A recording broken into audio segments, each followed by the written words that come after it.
Ikutangazia kutoka jijini Dodoma. Karibu mtazamaji katika ulimwengu wa habari tulionayo usiku huu.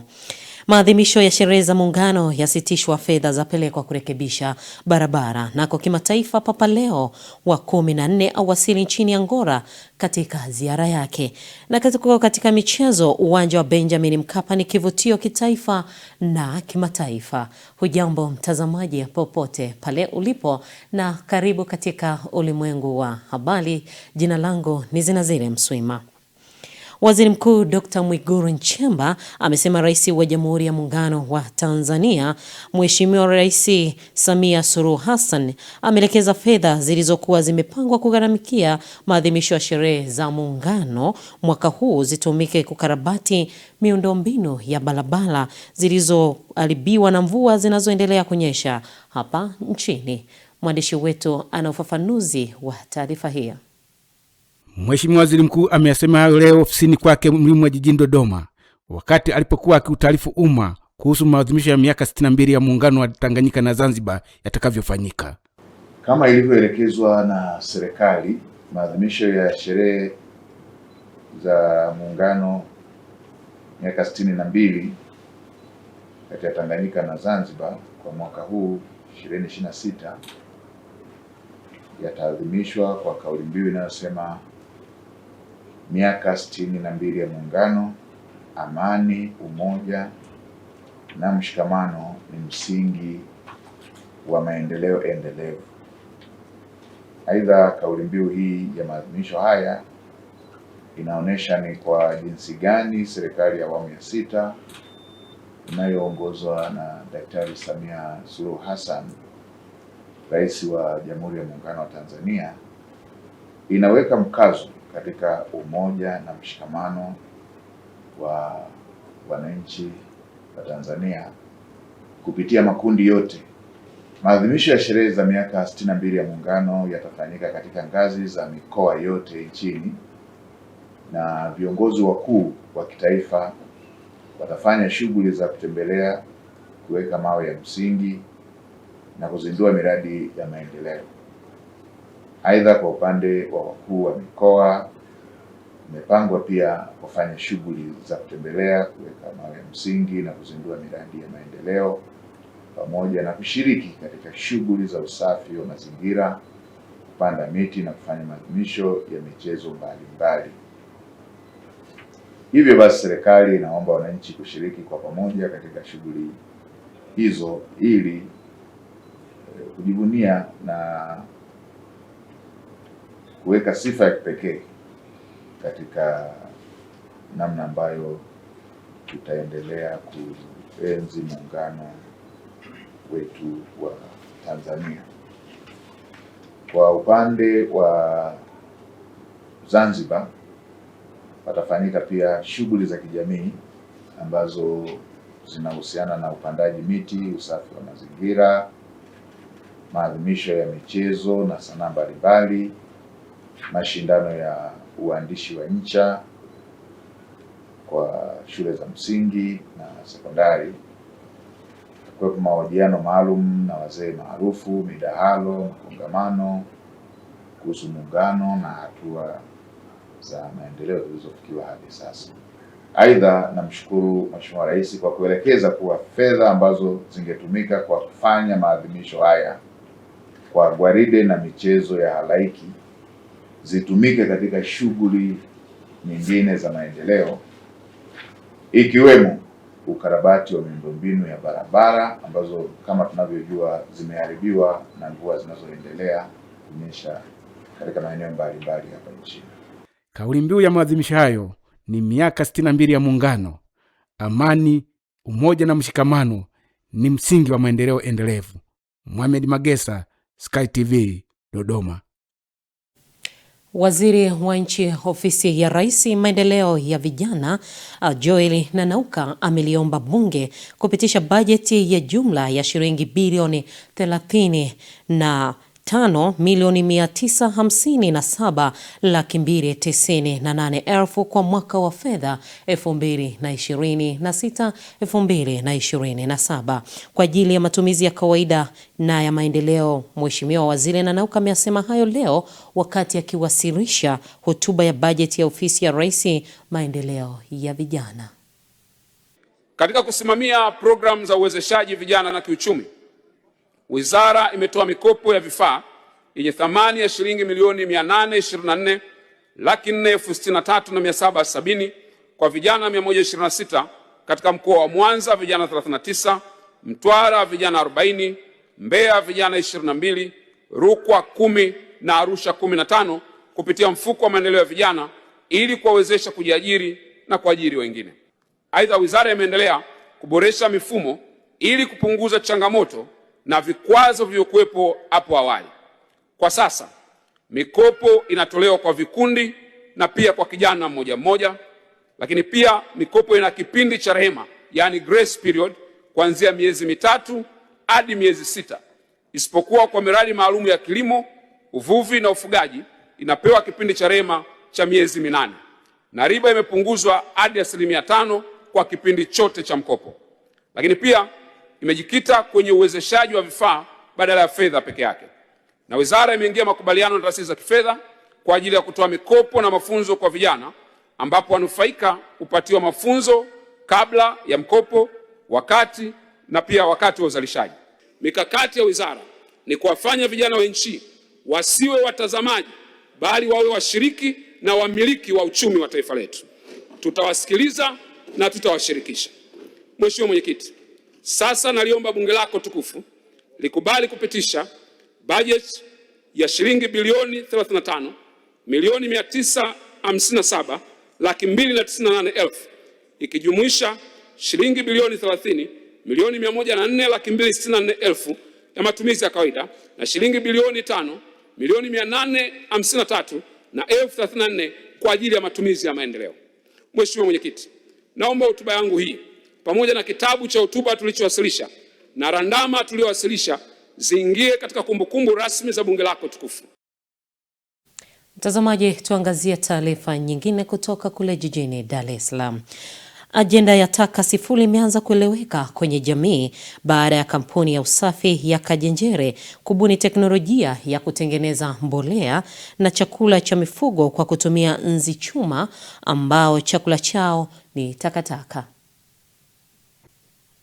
Licha ya taka kuwa fursa, bado kuna changamoto kwa wananchi kutokana na wengi kuwa na mtazamo hasi. Hata hivyo, kampuni ya Kajenjere inayofanya usafi katika baadhi ya maeneo ya jiji la Dar es Salaam imetambua fursa zilizomo kwenye taka na kuanzisha mradi wa kuzichakata kisha kutengeneza mbolea pamoja na chakula cha mifugo. Mkurugenzi wa kampuni hiyo, Matthew Andrew, amesema ubunifu huo unasaidia katika usafi wa mazingira kwa kuziondoa taka ambazo manispaa imekuwa ikihangaika kuzizoa. Katika tathmini ambayo tunajaribu kuifanya, tukaangalia taka hizi katika wingi wa uzalishaji katika jiji la Dar es Salaam, inaonekana kwamba taka asilimia 60 mpaka 70 taka zinazozalishwa ni taka za organic. Tuliangalia nini kifanyike. Tumeanza ule mradi unaitwa mradi wa nzi chuma, nzi weusi ambao wao ni rafiki wa mazingira. Wanachokifanya wao, chakula chao ni takataka. Na hizi ni hatua za ufugaji nzi chuma. Cha kwanza funza wanaanzia kwenye nzi wanaoitwa nzi chuma. Wale nzi chuma wanataga mayai. Baada ya kutaga mayai, tunayaokota yale mayai madogo madogo, tunayavuna. Tukishavuna tunayatotolesha. Baada ya kutotolesha tunapata funda vidogo. Vile funda vidogo sasa kama hivi unavyoviona, tunaanza ndo tunaviweka kwenye matakataka. Kwa kawaida hawa funda wapo kwenye mazingira, lakini wapo funda wa aina 3. Kuna funda wa nzi wa kawaida, kuna funda wa nzi wa chooni na kuna funda wa nzi wa hawa ambao ni rafiki wa mazingira. Funda wa nzi wa kawaida wenyewe huwa hawakai sana kwenye mazingira, wanapeperuka, lakini hawa unaweza kuwafuga kitaalamu. Unajua zamani ilikuwa inachotumika kwa ajili ya virutubisho kuipa uwezo pia chakula, yani ile booster ilikuwa inatumika soya. Lakini soya kwa sasa ni gharama. Kwa mradi kama huu hapa hauna gharama yoyote. Kwa hiyo tunaweza kupata vitamini na virutubisho kutoka hawa nzi chuma. Mahitaji ya malighafi hiyo ni makubwa na kwa wastani kilo moja huuzwa shilingi 3,000. Kilo moja ya soya ni shilingi 8,000, lakini sisi kilo moja ya hawa funza ni shilingi 3,000. Kwa hiyo unakuta mtu anapata kilo 2 zidi ya soya kilo moja. Nzi chuma hawa wao wana faida nyingi sana. Kwanza wameweza kutolea taka zote ambazo zipo, na bado hawa nzi baada ya kuwa wamekula chakula, kile chakula kilichobaki kinakuwa ni mbolea ambao tunapata kuweza kutengeneza bustani mshambani, ambao ni mbolea ambao ni nzuri sana. Lakini ukiangalia pale mfano kuna kuku ambao sisi wenyewe tumekuwa tukiwafuga huko shambani. Ukiangalia ni kuku ambao wana rutuba nzuri sana, lakini pia tuna chakula ikiwepo mboga kutengeneza bamia ambayo imetokana na hizi mbolea.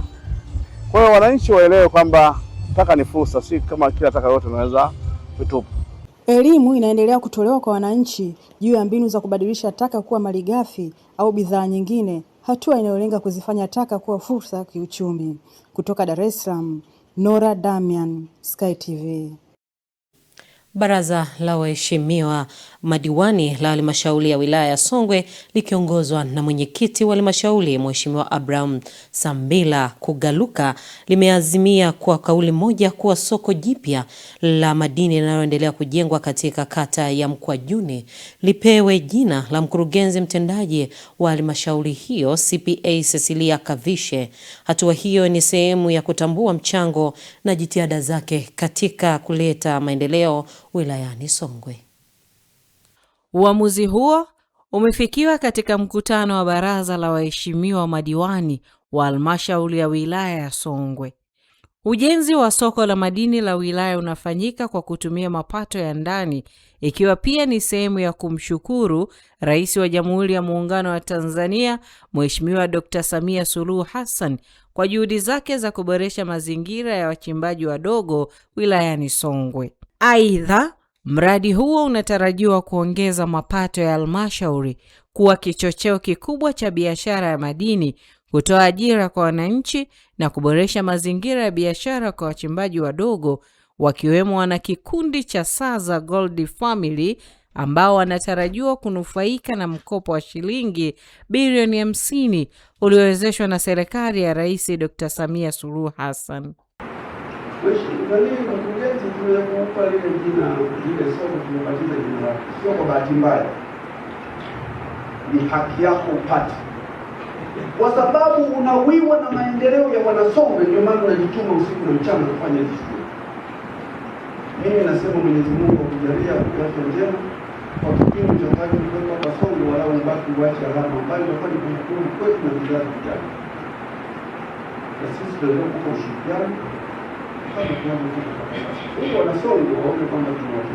Ndugu mwenyekiti, sisi kama wajumbe pia wa kamati ya uchumi kama ulivyoeleza ndugu mwenyekiti, tumeridhishwa, tumefurahishwa na mradi ule, lakini pia na tunaunga mkono jambo hili la mkurugenzi kupewa pale heshima kwa sababu ameonyesha mchango mkubwa kwenye lile jambo ambalo lilifanya pale. Na mimi niwaombe sana wanasongwe wenzangu, mkurugenzi wetu kazi anayoifanya hatuna njia mbadala ya kuendelea kumkumbuka, lakini pia baada ya mradi ule aendelee kubuni miradi mingine mikubwa.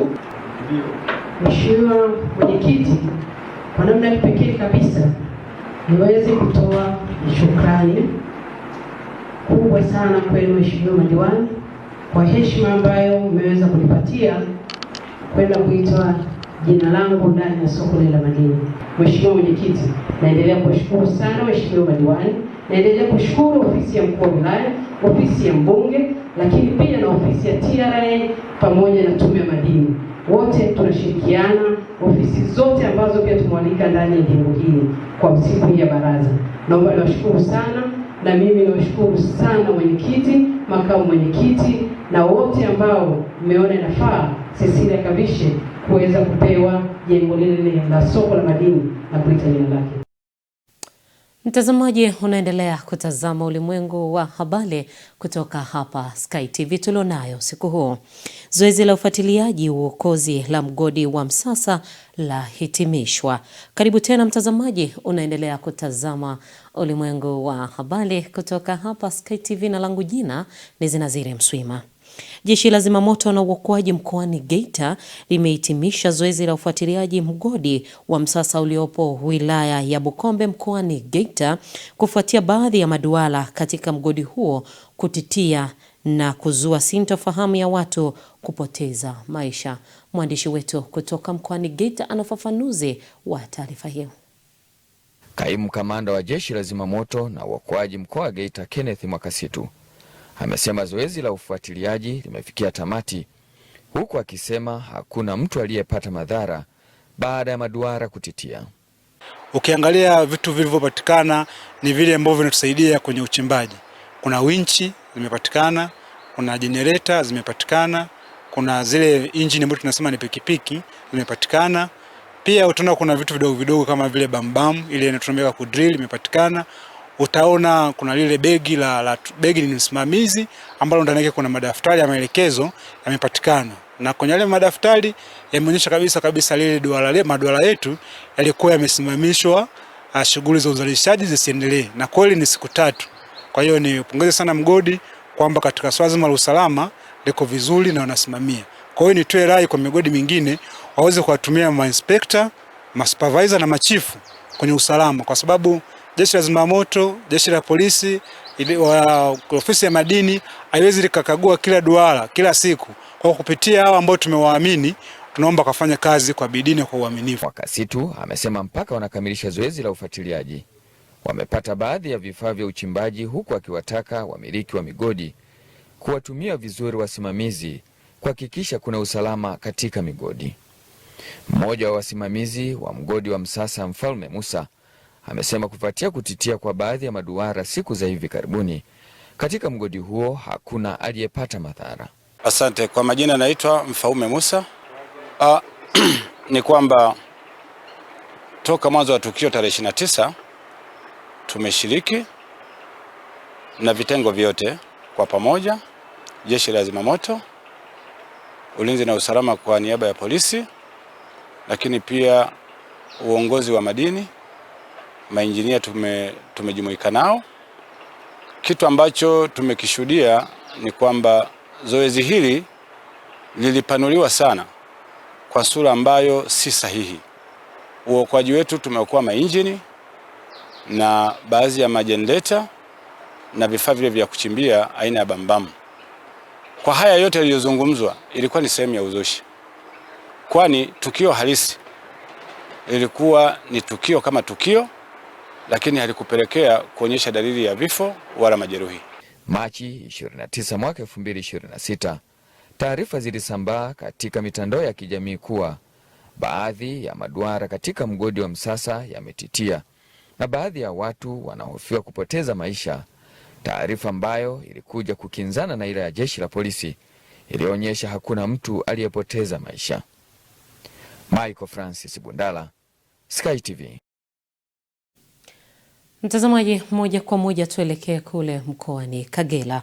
Mvua kubwa zilizonyesha kwa siku 3 mfululizo katika manispaa ya Bukoba mkoani Kagera zimesababisha maafa kikiwemo vifo vya mifugo na nyumba kadhaa kuzingirwa na maji.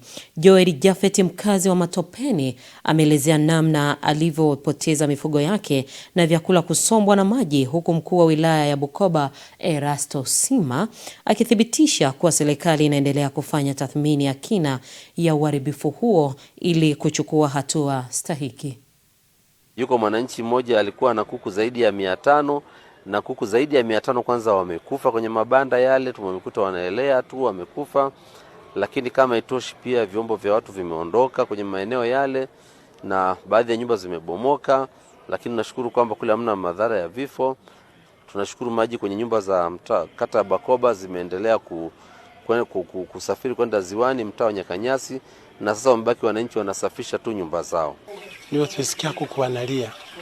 Kushutuka kume maji yameshafika kitandani, ile kwenda kuwaokoa ikawa changamoto kuwaokoa.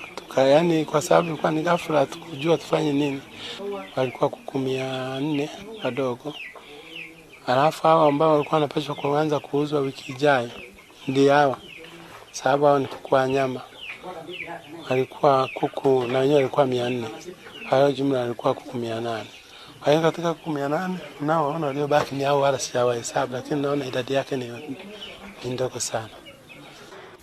Tumepokea commitment ambayo imetolewa na mkandarasi kwa maana kufikia Mei mosi huo mradi huo umeanza kutake off, ili wananchi ambao wanaathirika na mafuriko ya mto Kanoni waweze kupata unafuu wa nyumba zao. Mpaka sasa hivi mkandarasi tumeshindwa kufanya kazi kwa sababu ya mvua. Unajua ujenzi wa mto unahitaji kuchepusha yale maji, lakini maji yanapokuwa mengi huwezi kuyachepusha. Ili kufikia malengo ya dira ya taifa ya mwaka 2050, mkurugenzi mtendaji wa kituo cha ubia PPPC David Kafulila amesema sekta binafsi inalazimika kukuza uwekezaji kwa shilingi trilioni 3.7 kila mwaka. Akizungumza wakati wa mafunzo ya uwekezaji yaliyoandaliwa na shirikisho la sekta binafsi Tanzania kwa kushirikiana na kituo cha ubia, Kafulila amesema kwa sasa bunge lipo kwenye bajeti ya kutekeleza mpango wa maendeleo ambao ni sehemu ya utekelezaji wa dira inayotarajiwa kuchangia zaidi ya trilioni 332 ifikapo mwaka 2031. Sasa hivi bunge lipo kwenye bajeti ya kutekeleza mpango wa mwaka mmoja ambao ni sehemu ya mpango wa miaka 5 ambayo ni sehemu ya mpango wa miaka 25 ambao ni sehemu ambao ndio utekelezaji wa hiyo dira ya miaka 25. Kwa bajeti hii ambayo inaandaliwa sasa ni bajeti ya kwanza ya utekelezaji wa dira mwaka 2050. Na ni bajeti ya kwanza ya utekelezaji wa mpango wa miaka 5 26-27 mpaka 30-31. Mpango ambao huu wa miaka 5 bajeti yake gharama yake ni trilioni 477. Na kwamba inakadiriwa sekta binafsi ichangie 70% ya huo mpango. Kwa mantiki nyingine ni kwamba sekta binafsi ichangie zaidi ya trilioni 334 kufikia huo mpango wa miaka 5 ambao ni sehemu ya utekelezaji wa mpango wa miaka 25 ambao ni sehemu ya utekelezaji wa dira ya miaka 25 kwenda mwaka 2050.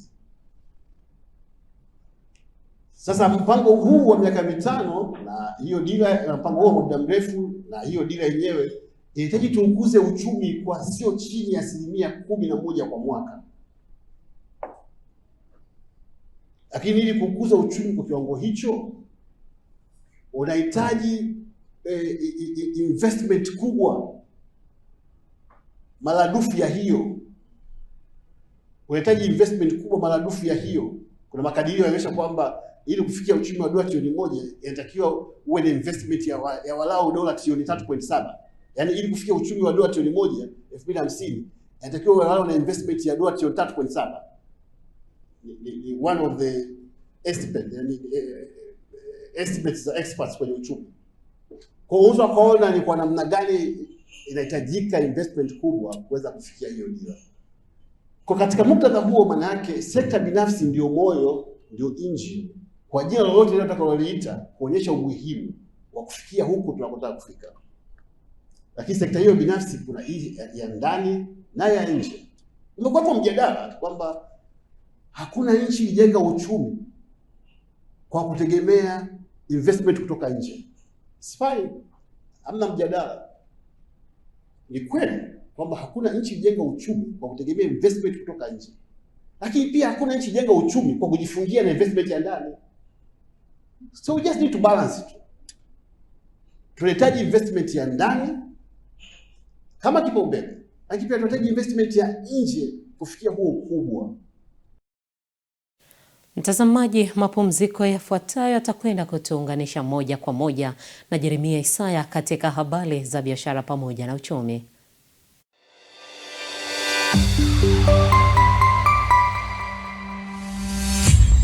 Sky TV.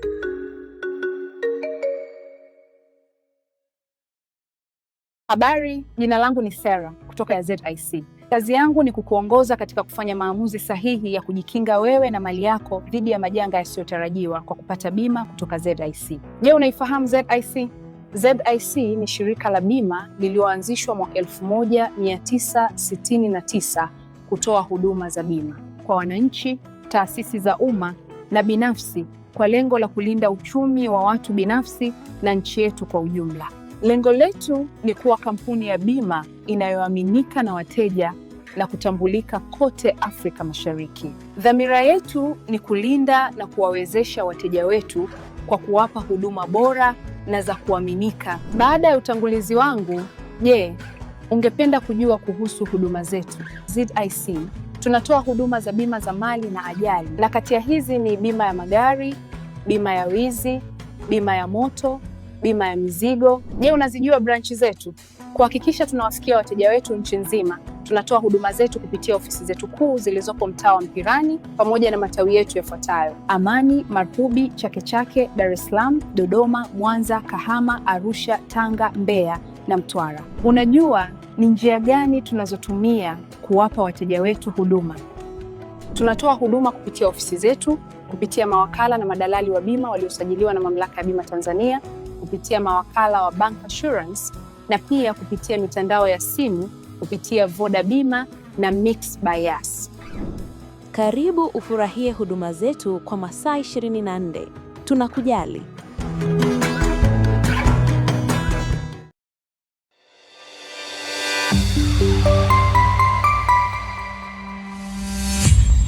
Sky TV.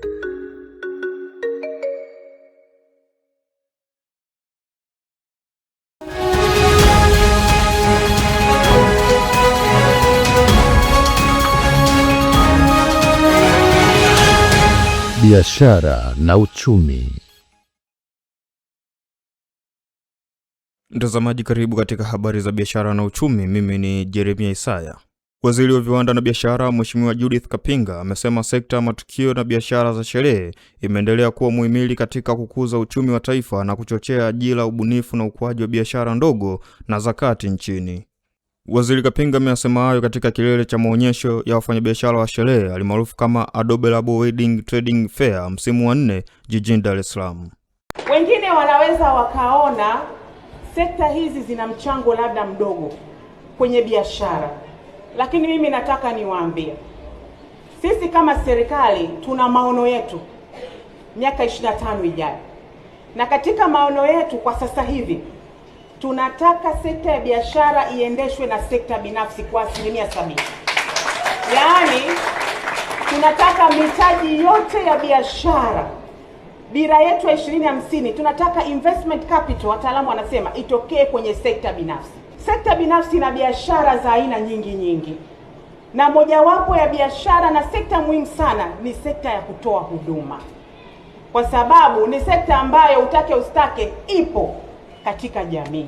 Sekta hii ina ajira nyingi sana, na mimi nikiwaangalia hapa wako wakongwe kwenye sekta hii kama dadangu Doka na wengine ambao kidogo ni watu wazima wenzangu, lakini mimi nimefarijika kwa sababu kote huko nimepita kwenye maduka yenu mmewaweka vijana. Kwa hiyo ni sekta ambayo ina potential kubwa sana katika kutoa ajira kwa vijana. Kwa hiyo lazima nilisema nitakuja ili sasa iwe mwanzo wa mashirikiano yetu kwenye kukuza sekta hii ya kutoa huduma. Lakini vile vile tutashirikiana vizuri sana kuhakikisha tunapanua wigo huo, ili kuhakikisha kwamba basi watoa huduma wanakuwa na platform hiyo. Na mojawapo ya namna ya kuadvance sekta ni urasimishaji. Na urasimishaji ndio ajenda ya Mheshimiwa Rais. Akati ananiapisha mimi na akati anamwapisha katibu mkuu wangu, alirudia mambo mawili. Akaniambia, Judy, la kwanza urasimishaji. Kwa sababu kwenye urasimishaji ndipo tunaanza kujenga fursa kwa wafanyabiashara. Kuna ile notion kwamba mtu ukimwambia urasimishaji anawaza kuna mlolongo wa vitu natakiwa nifanye, nilipe hiki ndo niweze kurasimishwa. Ni shughuli, yani ni shughuli nzito, ni urasimishaji. Kwa hiyo sasa watu wana ile picha kwamba urasimishaji wa biashara kwanza ni kazi nzito ili ufike kwenye mfumo rasmi. Sisi kama serikali tumejipanga, kwa sababu hatuwezi kusema tunataka mitaji 70% itoke kwenye sekta binafsi halafu tusiendelee kuboresha mazingira ya kufanya biashara. Kwa hiyo tulishaanza na sasa hivi tunaendelea. La kwanza, zile kodi zote ambazo zinavuta kidogo, zinamvuta nyuma mfanyabiashara, tumeanza kuzifanyia kazi. Nyie mtakumbuka Mheshimiwa Rais amepokea ile ripoti ya masuala yote ya kodi. Tunaenda kuangalia upya muundo wote wa kodi, kwa sababu ili mfanyabiashara. Mtazamaji, tuangazie viwango vya ubadilishaji wa fedha kwa mujibu wa Benki Kuu ya Tanzania BOT. Dola ya Marekani imenunuliwa kwa shilingi 2588 na senti 76 na kuuzwa kwa shilingi 2614 na senti 65. Paundi ya Uingereza imenunuliwa kwa shilingi 3505 na senti 18 na kuuzwa kwa shilingi 3540 na senti 23. Euro ya Ulaya imenunuliwa kwa shilingi 3056 na senti 03 na kuuzwa kwa shilingi 3086 na senti 59. Yuan ya China imenunuliwa kwa shilingi 379 na senti 40 na kuuzwa kwa shilingi 383 na senti 2. Yen ya Japani imenunuliwa kwa shilingi 16 na senti 27 na kuuzwa kwa shilingi 16 na senti 40. Nayo randi ya Afrika Kusini imenunuliwa kwa shilingi 157 na senti 90 na kuuzwa kwa shilingi 159 na senti 48. Shilingi ya Kenya imenunuliwa kwa shilingi 20 na senti 05 na kuuzwa kwa shilingi 20 na senti 25. Faranga ya Rwanda imenunuliwa kwa shilingi 1 na senti 76 na kuuzwa kwa shilingi 1 na senti 78. Shilingi ya Uganda imenunuliwa kwa senti 69 na kuuzwa kwa senti 70. Tutamatishe na faranga ya Burundi ambayo imenunuliwa kwa senti 86 na kuuzwa kwa senti 87. Na hii ni tamati ya habari za biashara na uchumi. Ulikuwa nami Jeremia Isaya.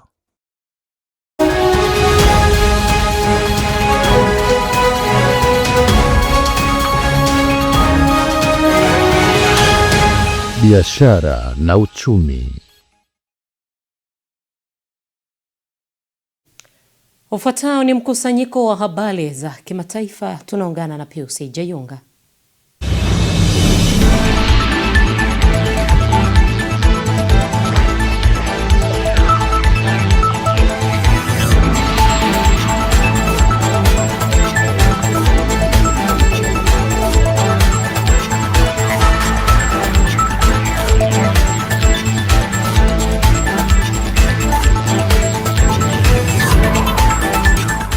Habari za kimataifa. Zifuatazo ni habari za kimataifa. Karibu, unaitwa Pius.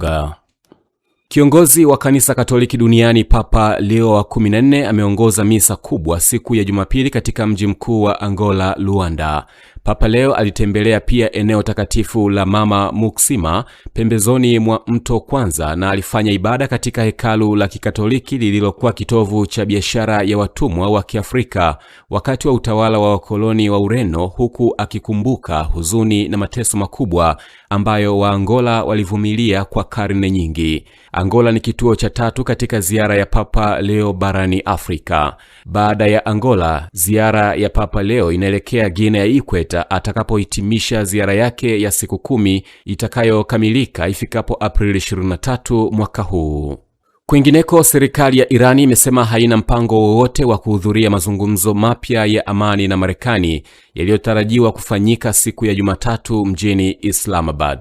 Hii ni baada ya rais wa Marekani Donald Trump kusema kuwa amewatuma nchini Pakistani wawakilishi wake wakiongozwa na makamu wa rais JD Vance kuendelea na majadiliano ya kumaliza vita, huku akitishia kuishambulia Irani ikiwa haitakubali masharti yake. Shirika la habari la Irani IRNA limeandika kuwa Irani imesusia duru hiyo ya pili ya mazungumzo kutokana na masharti makubwa na yasiyotekelezeka ya Marekani pamoja na hatua yake ya kubadili msimamo kila wakati na kuendeleza vizuizi katika bandari zake, mambo iliyosema kuwa ni uvunjaji wa wazi wa makubaliano ya kusitisha mapigano. Hayo yanajiri wakati Trump akisema kuwa jeshi la Marekani limeshambulia meli ya mizigo ya Irani katika Ghuba ya Oman na kwamba kwa sasa wanaidhibiti meli hiyo inayofahamika kama Tuska ambayo ilijaribu kukiuka vizuizi vya majini vilivyowekwa na Marekani. Irani imesema itajibu haraka shambulio hilo. Tamati ya habari za kimataifa. Naitwa Pius Jayunga.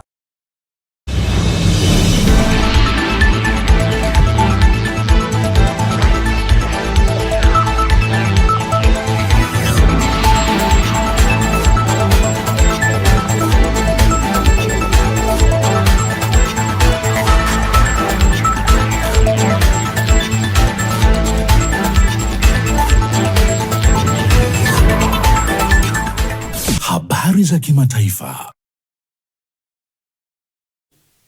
Mtazamaji, ni wasaa wa kuelekea viwanjani kuangazia yale yaliyojili katika michezo na Lai Saidi.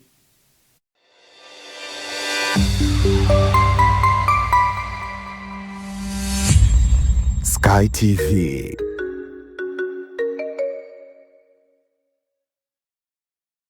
Habari, jina langu ni Sarah kutoka ZIC. Kazi yangu ni kukuongoza katika kufanya maamuzi sahihi ya kujikinga wewe na mali yako dhidi ya majanga yasiyotarajiwa kwa kupata bima kutoka ZIC. Je, unaifahamu ZIC? ZIC ni shirika la bima lililoanzishwa mwaka 1969 kutoa huduma za bima kwa wananchi, taasisi za umma na binafsi kwa lengo la kulinda uchumi wa watu binafsi na nchi yetu kwa ujumla.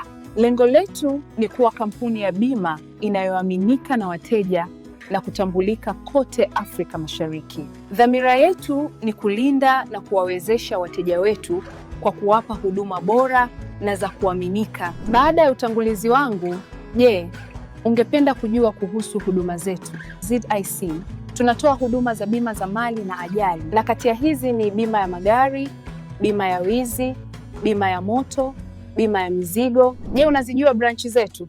Kuhakikisha tunawafikia wateja wetu nchi nzima, tunatoa huduma zetu kupitia ofisi zetu kuu zilizopo mtaa wa Mpirani pamoja na matawi yetu yafuatayo: Amani, Marhubi, Chake Chake, Dar es Salaam, Dodoma, Mwanza, Kahama, Arusha, Tanga, Mbeya na Mtwara. Unajua ni njia gani tunazotumia kuwapa wateja wetu huduma?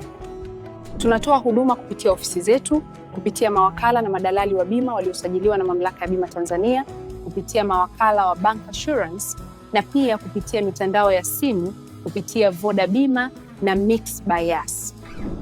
Karibu ufurahie huduma zetu kwa masaa 24. Tunakujali.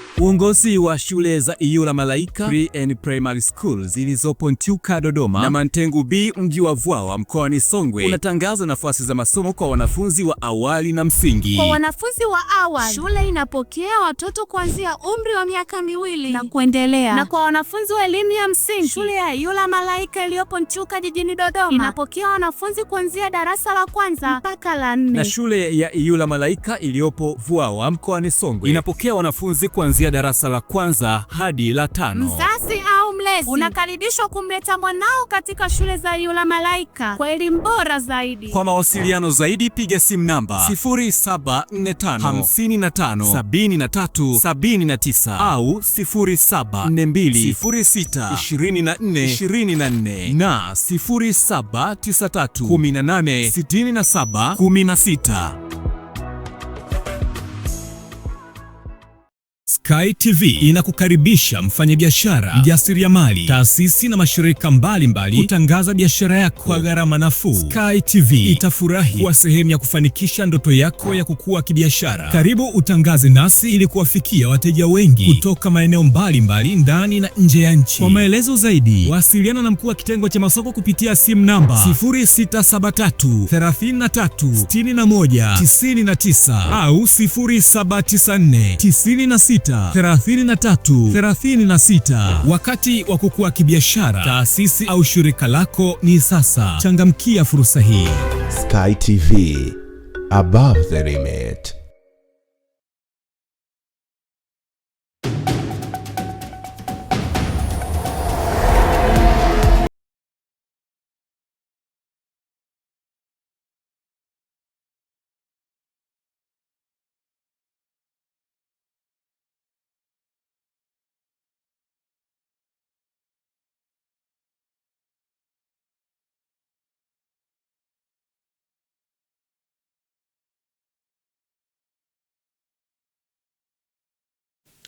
Na sasa tutazame utabiri wa hali ya hewa mtazamaji kwa saa 24 zijazo kuanzia saa 3 kamili usiku huu wa leo kutoka kwao TMA.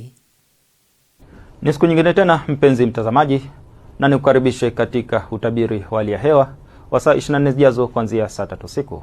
Tafadhali ungana nami Ramadhani Omari kutoka Mamlaka ya Hewa Tanzania.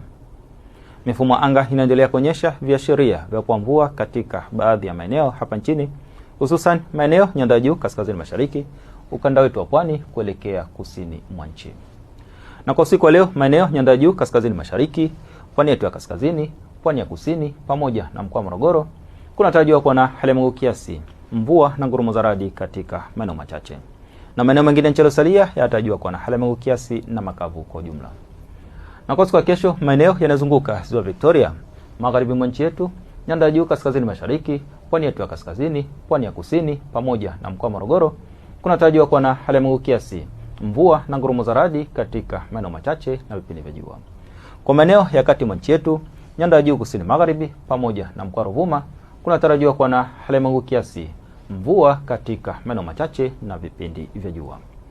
Na kwa upande wa upepo, tunatarajia upepo kuvuma kwa kasi ya kilomita 30 kwa saa katika maeneo ya ukanda wote wa pwani ya Bahari ya Hindi, Ziwa Victoria pamoja na Ziwa Nyasa. Kwa maeneo ya Ziwa Tanganyika pamoja na Ziwa Rukwa, upepo unatarajiwa kuvuma kwa kasi ya kilomita 20 kwa saa. Hali ya bahari pamoja na ziwa inatarajiwa kuwa na mawimbi madogo hadi makubwa kiasi. Na sasa tupate utabiri wa siku zijazo kwa baadhi ya maeneo hapa nchini. Kwa mkoa wa Dar es Salaam tunatarajia hali ya mawingu kiasi na mvua katika maeneo machache. Na mkoa wa Dodoma tunatarajia hali ya mawingu kiasi na vipindi vya jua. Kwa mkoa wa Mwanza tunatarajia hali ya mawingu kiasi, mvua na ngurumo katika maeneo machache. Na mkoa wa Mbeya tunatarajia hali ya mawingu kiasi na mvua nyepesi katika maeneo machache. Kwa mkoa wa Kilimanjaro tunatarajia hali ya mawingu kiasi, mvua na ngurumo katika maeneo machache. Na mkoa wa Morogoro tunatarajia hali ya mawingu kiasi na mvua katika maeneo machache. Na mkoa wa Arusha tunatarajia hali ya mawingu kiasi, mvua na ngurumo katika maeneo machache. Ni hayo tu kutoka mamlaka ya hewa, hatuna la ziada. Asante kwa kuwa nami na nikuage kwa heri. Mtazamaji, kabla kuhitimisha ulimwengu wa habari, tupate muhtasari wa tuliokuwa nayo.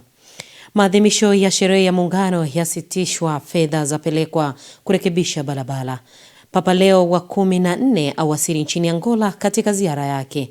Nako katika michezo, uwanja wa Benjamin Mkapa ni kivutio kitaifa na kimataifa.